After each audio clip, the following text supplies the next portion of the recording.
बिस्मिल्लाहिर्रहमानिर्रहीम। अस्सलाम वालेकुम डियर स्टूडेंट्स, मैं हूं आपका बायोलॉजी इंस्ट्रक्टर उबैदुर रहमान बेग। आज हमने न्यू एसएलओ स्टार्ट करना है। एसएलओ क्या है, मैं आप लोगों को बार बार ये बात समझा चुका हूं कि किताब में जो भी टॉपिक लिखा जाता है वो एसएलओ के अकॉर्डिंग लिखा जाता है। तो अभी आपको आइडिया हो जाएगा कि हमारी किताब में बायोलॉजी की कुछ ब्रांचेस लिखी हुई हैं। आप लोग नोटिस करेंगे वो ब्रांचेस इसी एसएलओ पे लिखी गई हैं। एसएलओ क्या कह रहा है? कहता है आपने डिफाइन करना है with examples that biology has many सब फील्ड्स। यानी हम नीचे दी गई बायो की सब फील्ड्स को डिफाइन करेंगे और साथ इनकी एग्जाम्पल देंगे। तो हमने दो चीजें बतानी है, इन्हें डिफाइन भी करना है और इनकी साथ साथ एग्जाम्पल भी देनी है। सबसे पहली फील्ड मॉर्फोलॉजी है। अच्छा, हम किसी भी लिविंग ऑर्गेनिज्म की स्टडी को बायोलॉजी कहते हैं। जब आप लिविंग ऑर्गेनिज्म को स्टडी करेंगे तो ऑब्वियस सी बात है कि आप पहले उसे बाहर से स्टडी करेंगे। दिखने में कैसा है, उसके बॉडी ऑर्गन्स की शेप कैसी है, स्ट्रक्चर कैसा है। ये जब आप लिविंग ऑर्गेनिजम्स को बाहर से स्टडी कर रहे हैं, चाहे बॉडी है या चाहे बॉडी का ऑर्गन है, बाहर से मतलब ये नहीं है कि बाहर जो स्किन है इसमें तो कुछ भी आपको नजर नहीं आ रहा। अगर आप सर्जरी करके किसी स्ट्रक्चर को, ऑर्गन को बाहर से पढ़े तो भी वो मॉर्फोलॉजी है। तो ऑर्गेनिज्म को बाहर से पढ़ ले या बॉडी के किसी स्ट्रक्चर को बाहर से पढ़ ले, इसका नाम मॉर्फोलॉजी है। अब हम देखते हैं हमारी किताब इसको कैसे लिखती है। किताब कहती है study of form and structure of organisms, यानी ऑर्गेनिजम्स की शक्ल कैसी है, उनके स्ट्रक्चर्स कैसे हैं, इसकी स्टडी का नाम है मॉर्फोलॉजी। वो बायोलॉजिस्ट कौन होता है? जो बायो की स्टडी करेगा। ठीक है, अगर मैं बायो पढ़ा रहा हूं या मैं बायो में काम कर रहा हूं, स्टडी कर रहा हूं, रिसर्च कर रहा हूं, तो मैं क्या हूं? बायोलॉजिस्ट हूं। अब बायोलॉजिस्ट में वो पर्सन जो मॉर्फोलॉजी को पढ़ता है उसे हम कहते हैं मॉर्फोलॉजिस्ट। ठीक है, तो मॉर्फोलॉजिस्ट क्या करेंगे? ऑर्गेनिजम्स की फॉर्म और स्ट्रक्चर को पढ़ेंगे। खास तौर पे कहता है कि हम मॉर्फोलॉजी में ऑर्गेनिजम्स की आउटवर्ड अपीयरेंस को पढ़ते हैं। आउटवर्ड अपीयरेंस से मतलब जाहरी शक्लो सूरत। ठीक है, इंसानों की जाहरी शक्लो सूरत और तरह की है, चार टांगों वाले जानवरों की और तरह की है, दो टांगों वाले जानवरों की और तरह की है, और अगर कोई ऑर्गेनिज्म इक्वेटिक है, समुंदर में रहता है, पानी में रहता है, तो उसकी बॉडी फॉर्म और तरह की होती है। तो हम मॉर्फोलॉजी में लिविंग ऑर्गेनिजम्स की आउटवर्ड अपीयरेंस को पढ़ते हैं। जैसे आउटवर्ड अपीयरेंस में क्या कुछ आता है? ऑर्गेनिज्म की शेप कैसी है, ये आप देखते हो। उसका कलर कैसा है, ये भी उसकी आउटवर्ड अपीयरेंस में आता है।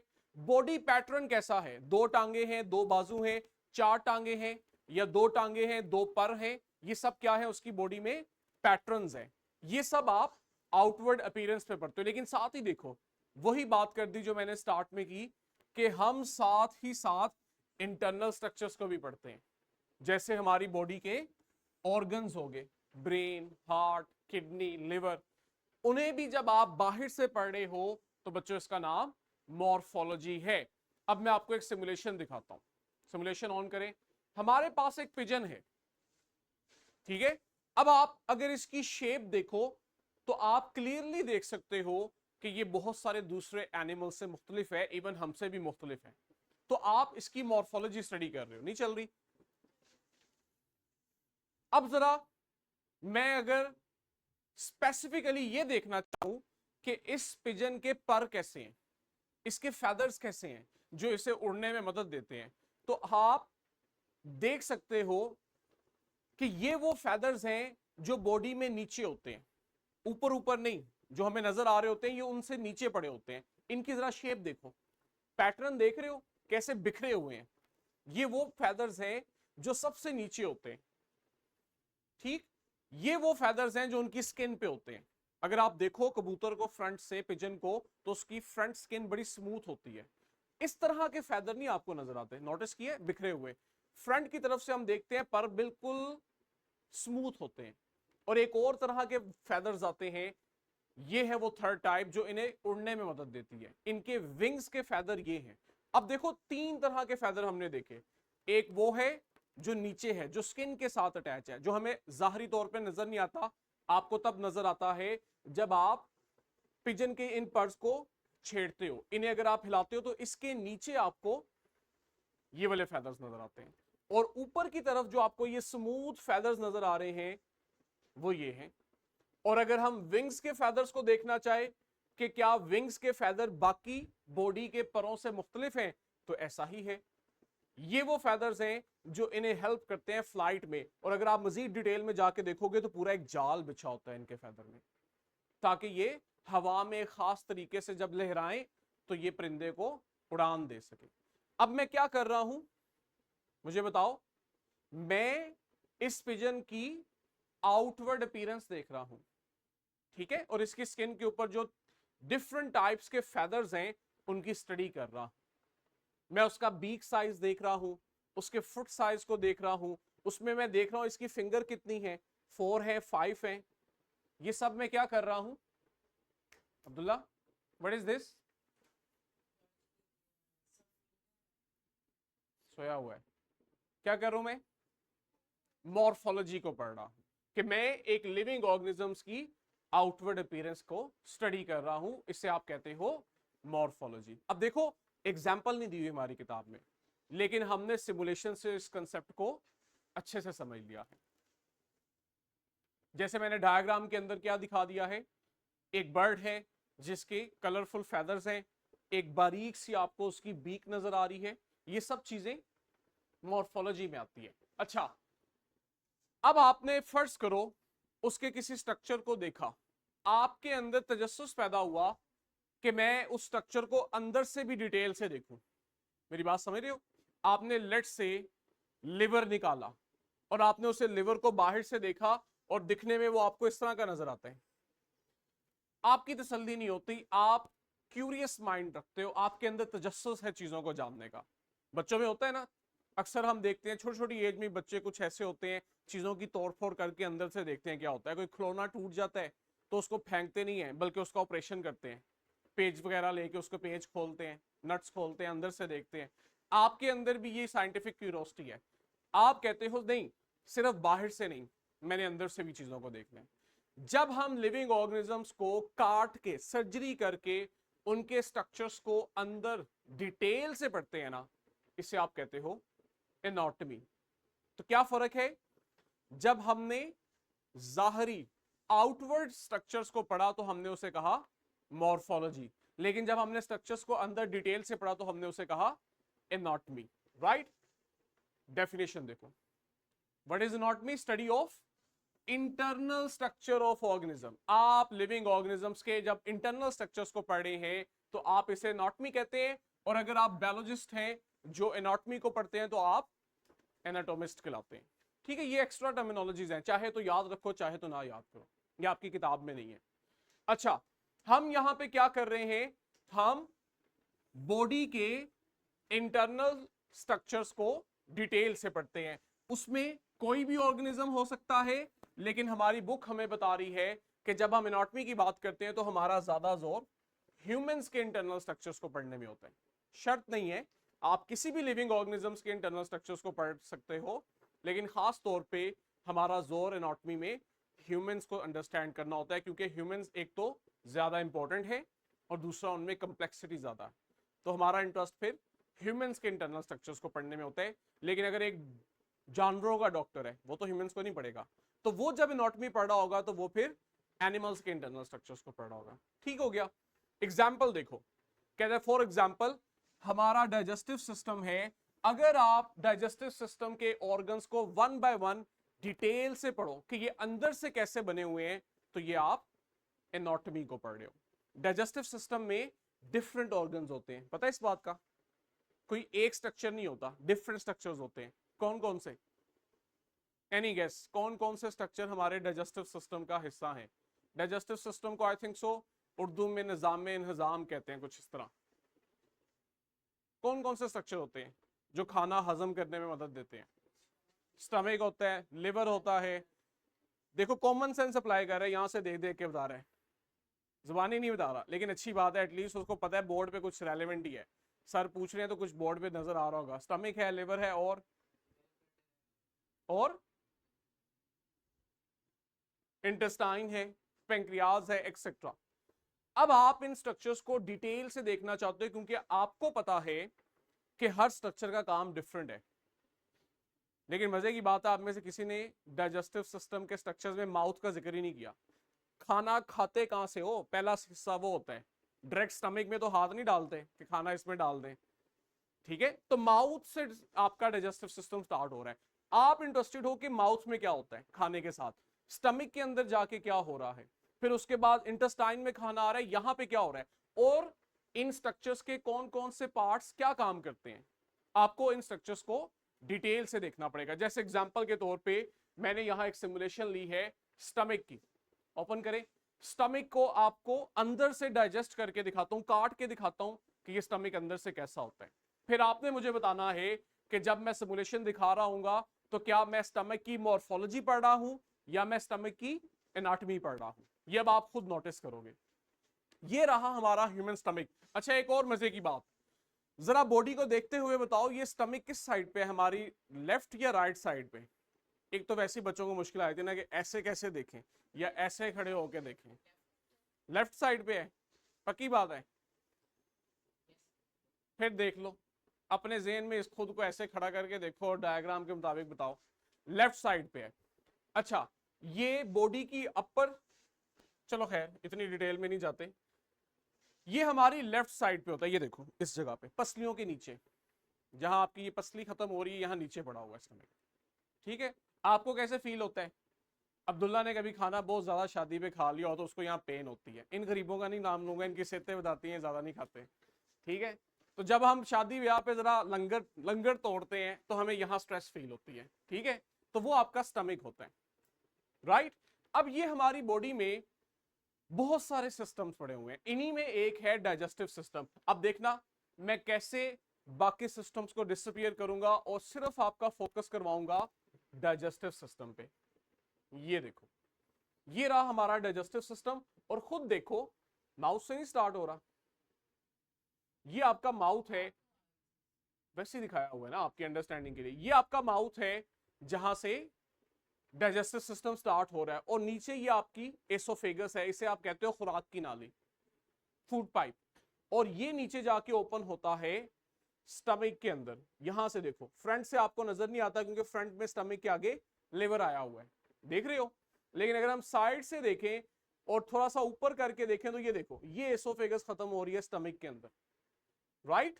तो खाना एसोफेगस से स्टमक में गया और फिर आगे आपके पास ये इंटेस्टाइन पड़ी हुई है, क्या कहते हैं उर्दू में, आंते। कुर्बानी के जानवरों को हम देखते हैं निकलते ही ऐसे ब्रीक ब्रीक। अब मैं आपको दिखाता हूं स्टमक को काट के, कि अगर हम स्टमक को काटें तो ये हमें अंदर से इस तरह नजर आता है। अब ये उसने खुद हमारी अंडरस्टैंडिंग के लिए आधा स्टमक बाहर से दिखाया हुआ है और आधा कट करके अंदर से दिखाया हुआ है। ये देखो, पहले तो हमें यहाँ मसल नजर आते हैं, ये वो मसल्स होते हैं जो कंट्रैक्ट करते हैं तो खाना हजम होता है।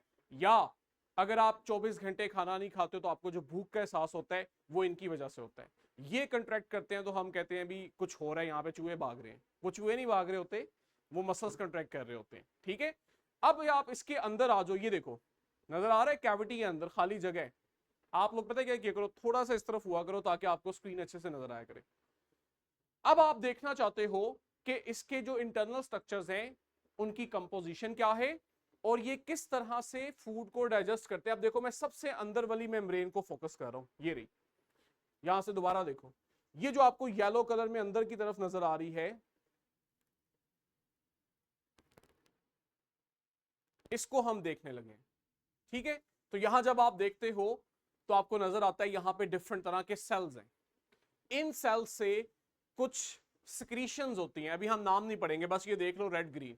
ये कुछ सिक्रीशंस हैं जो स्टमक के अंदर सेल्स रिलीज करते हैं, और ये सिक्रीशंस फिर क्या करेंगी, हमारे फूड के अंदर प्रोटीन को डाइजेस्ट करेंगी।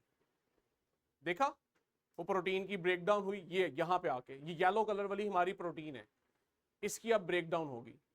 यानी ये आपका फूड था, आसान अल्फाज में हमारा फूड था जिसको डाइजेस्ट किया गया। लेकिन डाइजेशन के लिए जो केमिकल्स आए वो स्टमक के स्ट्रक्चर से आ रहे थे। ये सब मैं क्या कर रहा हूं, मैं स्टमक को इंटरनली देख रहा हूं कि इसका इंटरनल स्ट्रक्चर कैसा है, किस तरह के सेल्स इसे बना रहे हैं, वो कौन से केमिकल्स रिलीज करते हैं, और वो केमिकल्स किस तरह फूड को डाइजेस्ट करते हैं। तो मैं क्या कर रहा हूं, स्टमक की एनाटॉमी पढ़ रहा हूं। मुझे क्या फायदा है इसका? Very good. अगर आप बीमार हो तो आपको पता हो कि कहां पे प्रॉब्लम आ रही है ताकि आप उसका हल निकाल सको। अच्छा, हमारी बुक क्या कहती है? हमारी बुक कहती है पहले तो हमें बीमारी को पहचानने में मदद होती है ना।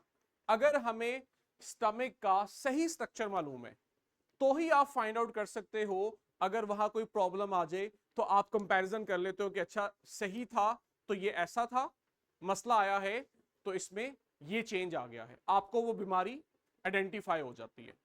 राइट? ये बात क्लियर है? जब सही स्ट्रक्चर आता होगा तभी तो पता लगेगा ना कहां पे इश्यू आया है। दूसरा क्या है? Medical device.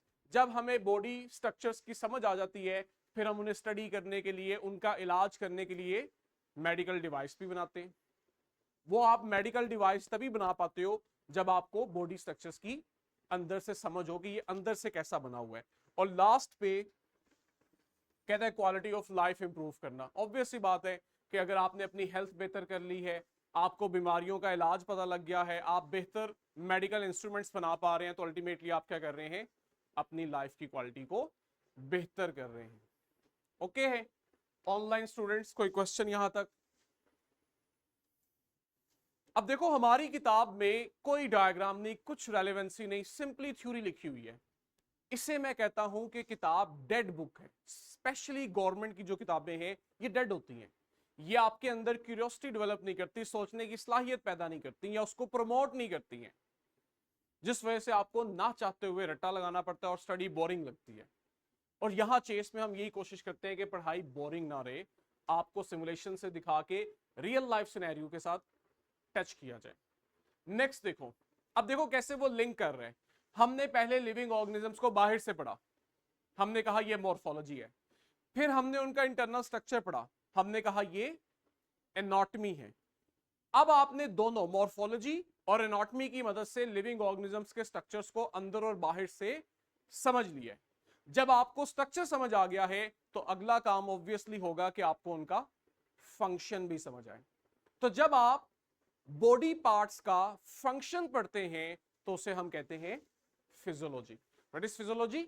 Study of functions of various parts of living things. आसान अल्फाज में हमारी बॉडी के डिफरेंट हिस्सों का क्या फंक्शन है, इसका नाम, फंक्शंस की स्टडी का नाम फिजियोलॉजी है। ठीक है? ये सारी आपकी बुक की वर्डिंग है। हाँ, आप क्या लिखो वो जुमले जो मैं आपको आसान करके बोलता हूं ताकि आपको समझने में आसानी रहे। लेकिन अगेन जब पेपर होगा तो मेरे अल्फाज नहीं, किताब के अल्फाज लिखने हैं। मेरे अल्फाज इसलिए लिखने हैं अपनी नोटबुक पे ताकि चीजें अच्छे आसानी से याद रह जाएं। तो अगर आपकी बॉडी के डिफरेंट स्ट्रक्चर्स आप ये पढ़ें कि वो क्या फंक्शन परफॉर्म करते हैं तो बच्चों इसे हम फिजियोलॉजी कहते हैं। जी अब्दुल्ला।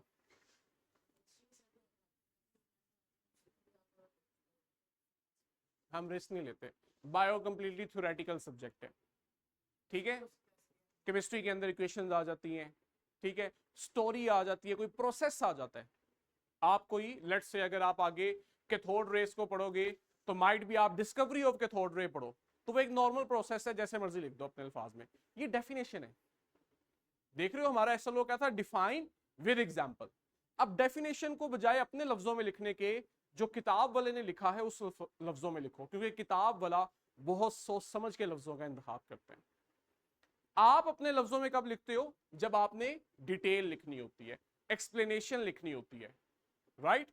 जो डेफिनेशन है कोशिश करो वो बुक की ही क्योंकि उसने सोच समझ के लफ्जों का इंतखाब किया है। आप हो सकता है लापरवाही कर जाओ, हो सकता है मेरे ही अल्फाज अभी मैं आपसे पूछूं तो आप मनोअन उस तरह से मेरे अल्फाज ना बता सको, उसमें थोड़ा सा अपना एडिशन कर दो। तो ये मैं आपको समझा रहा होता हूं कि समझना है लेकिन नंबर भी लेने हैं, और उसके लिए बुक पे फोकस रखना है आपने। अच्छा जी, जो बायोलॉजिस्ट फिजियोलॉजी पढ़ते हैं यानी ऑर्गन्स के फंक्शन को पढ़ते हैं, हम इन्हें फिजियोलॉजिस्ट कहते हैं। एग्जाम्पल ले लें हमारे बुक की। हमारी बुक कहती है अगर आप ये पढ़ें, how the blood circulatory system. Blood circulatory system क्या है? हमारी बॉडी का वो सिस्टम जो बॉडी में ब्लड को मूव करवाता है। हमारी बॉडी का वो सिस्टम जो बॉडी में ब्लड को मूव करवाता है। इसमें क्या है? हार्ट है पहले तो, जिसने पंप करना है ताकि ब्लड को फ्लो किए।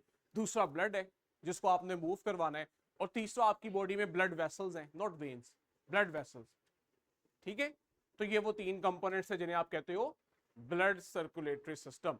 अब कहते हैं अगर आप ये पढ़ना चाहते हैं how the blood circulatory system transport vital substances through out the body, अगर आप ये पढ़ रहे हैं कि सर्कुलेटरी सिस्टम किस तरह से इंपॉर्टेंट कंपाउंड्स को या सब्सटेंस को या इंपॉर्टेंट चीजों को किस तरह बॉडी में मूव करवाता है, तो आप फिजियोलॉजी पढ़ रहे हैं। अच्छा, ये कहना क्या चाह रहा है इसको हम समझ लें। हमारा जो ब्लड है, ये अब आप लोगों ने लिखना है अपनी अंडरस्टैंडिंग के लिए। ब्लड के अंदर पहले तो ब्लड के अपने कंपोनेंट्स हैं, जैसे ब्लड के सेल्स होते हैं, ब्लड की प्रोटीन्स होती हैं, बहुत सारे हार्मोन्स होते हैं। ये मैं खुद नहीं लिख रहा, आपका दिल चाहे तो लिख लो। ब्लड सेल्स होते हैं, हार्मोन्स होते हैं, प्रोटीन्स होती हैं जो ब्लड बना रहे होते हैं। लेकिन साथ ही साथ इस ब्लड के अंदर कुछ ऐसी चीजें भी हैं जो ब्लड का अपना हिस्सा नहीं है, बल्कि इसको कुछ देर के लिए मिलती हैं, जैसे फूड, गैसेस, खास तौर पे ऑक्सीजन और कार्बन डाइऑक्साइड, और एंड पे अगर मैं एक और चीज लिख दूं तो वेस्ट मटेरियल। अब ये ब्लड का रेगुलर हिस्सा नहीं है, ब्लड को दी जाती है। फूड ब्लड को कहां से मिलता है? अभी जो हमने एग्जांपल पढ़ी डाइजेस्टिव सिस्टम, हम खाना खाते हैं, फूड डाइजेस्टिव सिस्टम में होता है। सुन रहे हो मुझे? डाइजेस्टिव सिस्टम फूड को डाइजेस्ट करता है, फिर उसको देता है ब्लड को। और ब्लड को क्यों देता है? ताकि ब्लड जब पूरी बॉडी में मूव करे तो वो बॉडी के हर सेल को फूड ट्रांसफर कर दे। तो हम ब्लड को फूड क्यों दे रहे हैं? ताकि ब्लड उस फूड को बॉडी के हर सेल तक लेकर जाए। इसी तरह आप सांस लेते हो तो इसमें ऑक्सीजन होती है, वो ऑक्सीजन भी जाती है ब्लड के पास, और ब्लड उस ऑक्सीजन को लेके बॉडी के हर सेल तक जाता है। बदले में जब ब्लड सेल को फूड और ऑक्सीजन दे रहा होता है ना, तो सेल के अंदर कार्बन डाइऑक्साइड और वेस्ट होता है जो सेल को नहीं चाहिए। सेल वो कार्बन डाइऑक्साइड और वेस्ट ब्लड को दे देता है, और ब्लड वो वेस्ट लाके किडनी को देता है। किडनी वेस्ट को यूरिनेशन के दौरान मूव करती है, रिमूव करती है, और कार्बन डाइऑक्साइड हमारे लंग्स में आती है। जैसे ही हम सांस बाहर निकालते हैं तो कार्बन डाइऑक्साइड भी रिमूव हो जाती है। इन शॉर्ट, ब्लड ने क्या किया? चीजों की ट्रांसपोर्ट की है। आप ये पढ़ना चाहते हैं कि ब्लड किन चीजों की ट्रांसपोर्ट करता है, कैसे करता है, तो आप क्या कर रहे हैं? Study of physiology. यहां पे मैंने हार्ट की सिमुलेशन आपके लिए सिलेक्ट की है। आज जरा इसको देखते हैं किस तरह से, अगर आप सिर्फ हार्ट को भी पढ़ रहे हो कि ये हार्ट काम कैसे कर रहा है, तो आप असल में फिजियोलॉजी ही पढ़ रहे हो। क्योंकि फिजियोलॉजी क्या है? फंक्शनिंग ऑफ बॉडी ऑर्गन्स, कि बॉडी के स्ट्रक्चर्स, बॉडी के ऑर्गन्स किस तरह काम करते हैं, इसी का नाम फिजियोलॉजी है। केईसी के स्टूडेंट्स, बच्चों समझ आ रही है? अब देखो, ये सारे कंसेप्ट हमने समझे हुए हैं, लेकिन एग्जांपल्स चूंकि नहीं है इसलिए हम उस पर फोकस करते हैं। यहां देखो, ये आपकी वो पूरी चेस्ट कैविटी है, और नीचे देखो आपको वो डाइजेस्टिव सिस्टम भी नजर आ रहा है। यहां ऊपर की तरफ लंग्स के अंदर, ये बाहर की तरफ लंग्स हैं जिनसे आप सांस लेते हो, आपका हार्ट पड़ा होता है। और अगर आप ये रेड और ब्लू लाइंस देखो, ये आपकी ब्लड वेसल्स हैं जिनमें ब्लड फ्लो कर रहा है। ब्लड फ्लो कब कर रहा है? जब हार्ट कंट्रैक्ट करता है। इसके अंदर पड़ा है ब्लड। हार्ट जब कंट्रैक्ट करेगा तो ब्लड पे पड़ेगा प्रेशर, और वो उस प्रेशर से इन ब्लड वेन से या ब्लड वेसल्स में से मूव करेगा। अब हम इन्हीं पे फोकस करते हैं। ये है हमारा circulatory system, blood circulatory system. जो चीज हमें यहां नजर नहीं आ रही वो ब्लड है, और आप समझ सकते हो ब्लड असल में दिल और इन ब्लड वेसल्स के अंदर पड़ा हुआ है। हम फोकस करते हैं हार्ट पे। ये हार्ट कैसा है? अब पहली सरप्राइज तो हमें जो नजर आती है कि वो जो छोटी छोटी क्लासों में ये बना दिया जाता था, वो कितना बड़ा झूठ था। इतना सिंपल नहीं है कि ऐसे उसको ड्रा कर दोगे तो वो हार्ट बन जाएगा। इसको जरा 3D में देखो, रियल लाइफ में आपको नजर आएगा कितना फैसिनेटिंग और कॉम्प्लेक्स है। ये देखो, आपको जगह जगह इस पे ब्लड वेसल्स नजर आ रही हैं। ठीक है, ये इसका बैक व्यू है, और ये रहा इसका फ्रंट व्यू। और ये रियल में भी ऐसे ही कंट्रैक्ट कर रहा होता है जैसे आपको यहां नजर आ रहा है। देख रहे हो, पहले ऊपर वाले दो पार्ट्स कंट्रैक्ट कर रहे हैं, फिर नीचे वाले कंट्रैक्ट कर रहे हैं। ये चीज नोटिस कर सकते हो बेटा, जहां तूने हाथ रखे ना वहां दिल नहीं होता, दिल इधर नहीं होता। ठीक है, आपको समझाने के लिए कहा है दिल इधर है, दिल आपका सेंटर में होता है। ये देखो, सिर्फ नीचे से ये थोड़ा सा लेफ्ट साइड पे होता है, दिल हमारे तकरीबन सेंटर में पड़ा हुआ है, सिर्फ नीचे से ये थोड़ा सा लेफ्ट साइड पे टिल्ट होता है। लो जी, वो फिल्मों और ड्रामों में दिल को इधर पूरे लेफ्ट पे दिखा दिया जाता है, तो दिल इधर नहीं होता। अब अगर आप देखना चाहते हो कि बाहर से ये इस तरह का है, अंदर से ये इस तरह का है, अभी जो आपने बाहर से देखा वो क्या था, मॉर्फोलॉजी। अब आप उसको काट के उसके अंदर से उसका स्ट्रक्चर पढ़ रहे हो, ये क्या है, एनाटॉमी, नॉट एनाटॉमी, एनाटॉमी। हमने प्रोनाउंसिएशन भी अपनी अच्छी रखनी है। अब आप देखना चाहते हो ये काम कैसे कर रहा है। देखो, ऊपर वाले हिस्सों में ब्लड आया, पहले उसने खैर नीचे वालों को किया है, हम ऊपर वालों से स्टार्ट करते हैं। ऊपर वाले हिस्से में ब्लड आया, अब ये कंट्रैक्ट करेगा, और इसकी कंट्रैक्शन से ये देखो ब्लड आएगा नीचे वाले चैम्बर्स में। नीचे वाले चैम्बर्स में जब ब्लड आएगा तो अब आप देखोगे इसकी कंट्रैक्शन से ब्लड हार्ट में से बाहर जा रहा है। कहां जा रहा है, ब्लड वेसल्स में, और इस ब्लड को फिर पूरी बॉडी में सर्कुलेट किया जा रहा है। ये जो हार्ट का फंक्शन आप समझ रहे हो, इसी का नाम फिजियोलॉजी है। बुक में ब्लू और ग्रीन ये रेड है, सॉरी ब्लू और रेड ये आपका ब्लड है। फर्क सिर्फ ये है, ये कलर क्यों दिखाया जाता है, रेड वाला ब्लड वो होता है जिसमें ऑक्सीजन ज्यादा होती है और हमें वही चाहिए। ये वो ब्लड है जो आपकी बॉडी की तरफ जाता है। ब्लू वाला वो ब्लड है जिसमें ऑक्सीजन कम है, इसलिए ये लंग्स की तरफ जाता है, ताकि लंग्स से इसको ऑक्सीजन मिले और ये वापस इस साइड पे आ जाता है। तो हमारे हार्ट में ब्लड को डिवाइड किया जाता है, एक साइड पे वो ब्लड होता है जिसमें ऑक्सीजन कम होती है, और दूसरी साइड पे वो ब्लड होता है जिसमें ऑक्सीजन ज्यादा होती है। ये जो ब्लू वाला ब्लड है जिसकी ऑक्सीजन कम है, ये जाता है लंग्स के पास, वहां से ऑक्सीजन लेके आता है इस साइड पे, रेड वाली साइड पे, और ये फिर वो रेड है जो कंट्रैक्ट करके जाता है बॉडी को। ठीक हो गया, तो ये हमारी फिजियोलॉजी थी। हार्ट पढ़ रहे हो, पूरी आप ब्लड सर्कुलेटरी सिस्टम को पढ़ रहे हो, ये काम कैसे करता है, किस तरह ब्लड को फ्लो करता है, और ब्लड फिर आगे चीजों की ट्रांसपोर्ट करता है। तो हम असल में फिजियोलॉजी पढ़ रहे होते हैं। काफी आज के लिए, चले जी, ऑनलाइन स्टूडेंट्स भी यहीं पे ब्रेक लगाते हैं। कल इंशाल्लाह हमने आगे पढ़ना है, कोशिश की जाएगी कि कोई ना कोई रेलेवेंट हम सिमुलेशन साथ साथ देखते रहें, ताकि हमें चीजों की अच्छे से समझ आती रहे। जो ऑनलाइन है, केसी के स्टूडेंट्स हैं, तनीषा है, फौरन से इसको पढ़ें। केसी के स्टूडेंट्स अपनी क्लास टीचर को एंगेज करें। फिर भी मुझसे कोई क्वेश्चन है तो you are welcome. Tanisha, you can directly ask me question if needed. ठीक है, हम अपनी रिकॉर्डिंग को यहाँ स्टॉप करते हैं और आगे फर्दर 5 मिनट आपके पास